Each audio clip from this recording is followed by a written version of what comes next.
तर मुलगी स्वतःहून गेलेली नाही, तिला बळजबरी नेलं. आमची मुलगी आमच्या ताब्यात पाहिजे. भिगवणमधल्या या तरुणीच्या भावानं ही मागणी केली आहे. स्वेच्छेनं गेलेली होती तरुणीनं पोलिसांना जबाब दिलेला आहे.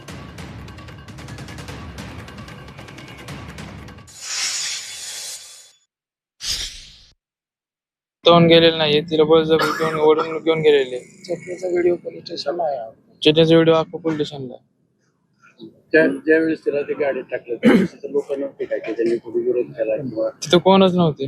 मी स्वतःहून स्वखुशीने त्याच्याबरोबर आले आणि मीच बोलवून घेतला होता असं ते काल आज सकाळी झालेल्या व्हिडिओमध्ये त्याचं तशी मागणी आहे. नाही तसं काय घडलेलं नाही, फक्त आमची मुलगी आमच्या ताब्यात पाहिजे. हो, मुलीला ताब्यात आम्ही कसल्या परिस्थितीत घेणारच.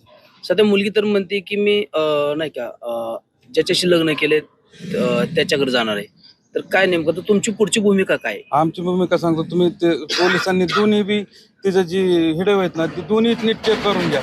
ते म्हणते चटणी टाकली नाही, चटणी तिथं आहेच, ती पोलिसांना बी सापडली. आणि दुसरं एक आजच्या हिडवमध्ये जी टाकली तिने की माझ्या भावाच्या मोबाईलवरनं कॉल केला, तिच्या का मोबाईल असताना तिने भावाच्या मोबाईलवरनं कॉल का केला. पोलिसांनी ही कसून चौकशी करावी आणि ते कॉल रेकॉर्ड काढावे, त्यांचे कोण बोललं त्या मोबाईलवरनं, कुण्या केलाय कॉल ती.